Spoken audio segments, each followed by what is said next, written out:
महाराष्ट्रातील औरंगाबाद जिल्ह्यातील वैजापूर तालुक्यात एका श्रद्धास्थळात महिला कीर्तनकार संगीताताई महाराज यांची मध्यरात्री दगडाने ठेचून निगरून हत्या करण्यात आली. ही घटना उघडकीस आल्यानंतर संपूर्ण जिल्ह्यात आणि राज्यात खळबळ उडाली. सामाजिक आणि धार्मिक क्षेत्रात सक्रिय असलेल्या संगीताताईंची हत्या नेमकी का झाली, याबाबत अनेक तर्कवितर्क लावले जात आहे. मात्र आता पोलिसांच्या सखोल तपासात या हत्येमागचं गूढ उघडलं आहे. सामाजिक, धार्मिक आणि राजकीय पातळीवर अडथळा ठरत असल्यामुळे संगीताताईचा काटा काढण्याचा निर्णय काही लोकांनी घेतला आणि त्यासाठी टोकाचं पाऊल उचललं गेलं. ही घटना फक्त एका व्यक्तीची हत्या नाही, तर समाजातील गंभीर आवाजात दाबण्याचा प्रयत्न असल्याचं अनेक जाणकारांचं म्हणणं आहे. संगीताताई महाराज यांचं संपूर्ण आयुष्य समाज प्रबोधनाला समर्पित होतं. त्या फक्त कीर्तनकार नव्हत्या, तर एका लढवय्या सामाजिक कार्यकर्त्या होत्या. पहाटेच्या सुमारास 2 वाजता काही अज्ञात इसमांनी मठाच्या मागच्या बाजूने प्रवेश केला. सोबत आणलेला मोठा दगड घेऊन त्यांनी थेट ताईवर हल्ला केला. डोक्यावर जबरदस्त वार झाल्यामुळे त्यांचा जागीच मृत्यू झाला. सकाळी शिष्यांनी त्यांना रक्ताच्या थारोळ्यात पाहिल्यानंतर ही घटना उघडकीस आली. वैजापूर पोलिसांनी घटनेच्या गंभीरतेची जाणीव ठेवत तात्काळ तपासायला सुरुवात केली.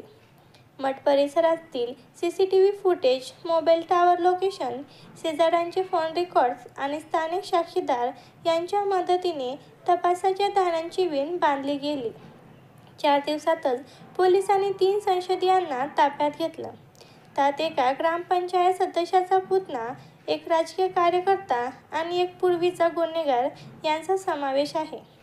चौकशीत त्यांनी कबुली दिली की संगीताताईच्या कीर्तनामुळे त्यांची इज्जत धोक्यात आली होती. त्यामुळे त्यांनी कट रचून हत्या केली. पोलिसांनी चौकशीदरम्यान आरोपीकडून धक्कादायक खुलासे मिळवले. मुख्य आरोपीचा दावा होता की ताईंनी आम्हाला थेट नामोच्चार करून बदनाम केलं. लोकांना आमच्यावर संशय यायला लागला.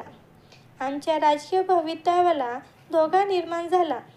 म्हणून आम्ही ठरवलं याचाच आवाज कायमचा बंद करायचा. संगीताताईच्या हत्येनंतर समाजात प्रचंड संताप आहे. अनेक कीर्तनकार, संत, विचारवंत आणि सामाजिक कार्यकर्त्यांनी ही घटना लोकशाही आणि विचार स्वातंत्र्यावरील हल्ला असल्याचं म्हटलं आहे. वैजापूरसह औरंगाबाद, बीड, अहमदनगर येथे श्रद्धांजली सभा घेण्यात आल्या.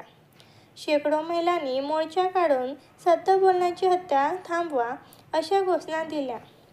काही ठिकाणी राजकीय नेत्यांवरही रोष व्यक्त करण्यात आला, कारण आरोपींपैकी काही जण राजकीय संरक्षणात असल्याचा आरोप स्थानिकांनी केला आहे.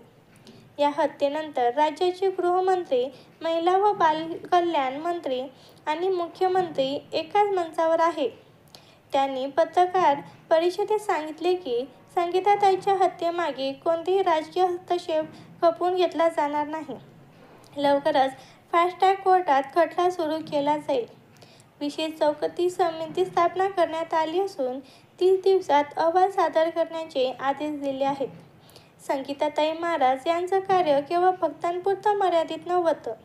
त्यांनी महिलांसाठी बचत गट चालवले, गावोगावी व्यसनमुक्ती मोहिमा राबवल्या, विधवा आणि परित्यक्त्या महिलांना रोजगार दिला आणि अनेक वेळा गावगुंड्यांविरोधात थेट पोलीस ठाण्यात तक्रारी दाखल केल्या होत्या.